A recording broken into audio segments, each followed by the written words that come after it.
জুলাই গণ অভ্যুত্থানের মহানায়ক বাংলাদেশের গণতন্ত্রকামী জনগণ বলে জানিয়েছেন প্রধানমন্ত্রী তারেক রহমান। জুলাই গণ অভ্যুত্থান স্মৃতি জাদুঘর উদ্বোধন করে তিনি একথা বলেন। প্রধানমন্ত্রী বলেন, ১.৫ দশকে নৃশংসতা শুধুমাত্র স্বাধীনতা পরবর্তী দুঃশাসনের সঙ্গে তুলনা চলে। জুলাই জাদুঘর ভবিষ্যৎ প্রজন্মের সামনে তাদের পূর্বসূরিদের ইতিহাস তুলে ধরবে। উন্মোচন হবে ফ্যাসিবাদের মুখোশ।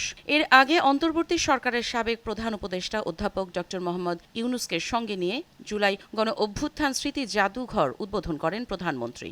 এরপর জাদুঘরের বিভিন্ন গ্যালারি, সংরক্ষিত নিদর্শন, আলোকচিত্র, দলিলপত্র ও স্মারক পরিদর্শন করেন তারা। এ সময় বিশেষ অতিথি ও জুলাই শহীদ পরিবারের সদস্যরা উপস্থিত ছিলেন।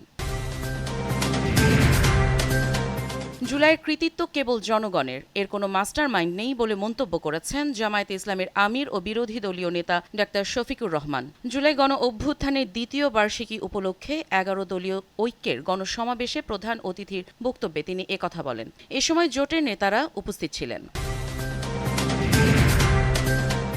জুলাই গণ অভ্যুত্থান দিবস উপলক্ষে শাহবাগের স্মৃতিস্তম্ভে শহীদের স্মরণ করেছেন সর্বস্তরের জনতা। শ্রদ্ধা নিবেদন করেছেন মুক্তিযুদ্ধ বিষয়ক মন্ত্রী, প্রতিমন্ত্রী সহ তথ্য ও সম্প্রচার মন্ত্রণালয় ও পুলিশের ঊর্ধ্বতন কর্মকর্তারা। এ সময় বক্তারা বলেন, জুলাই অভ্যুত্থান রাষ্ট্র পরিবর্তনের নতুন অধ্যায়ের সূচনা। জুলাই গণহত্যার বিচার নিশ্চিত করতে সরকার প্রতিজ্ঞাবদ্ধ। শুধু রাজধানী নয়, সারা দেশেই জুলাই শহীদদের প্রতি শ্রদ্ধা জানিয়ে বিভিন্ন কর্মসূচি পালন করা হচ্ছে।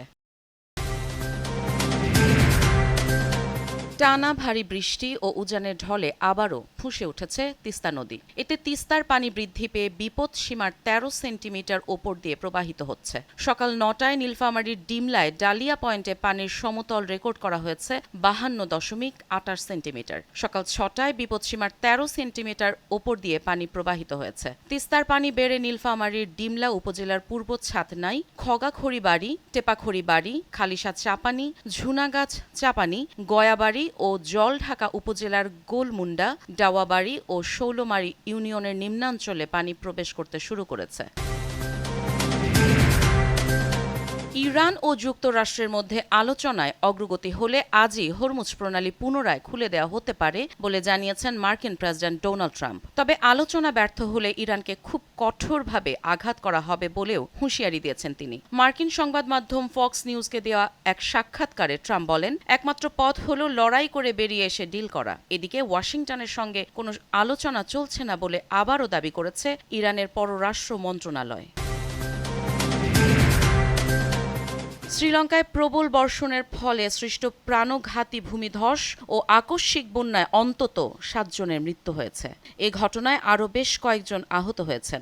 এমন পরিস্থিতিতে দেশটির মধ্যাঞ্চলের পার্বত্য এলাকার স্কুল বন্ধ ঘোষণা করা হয়েছে।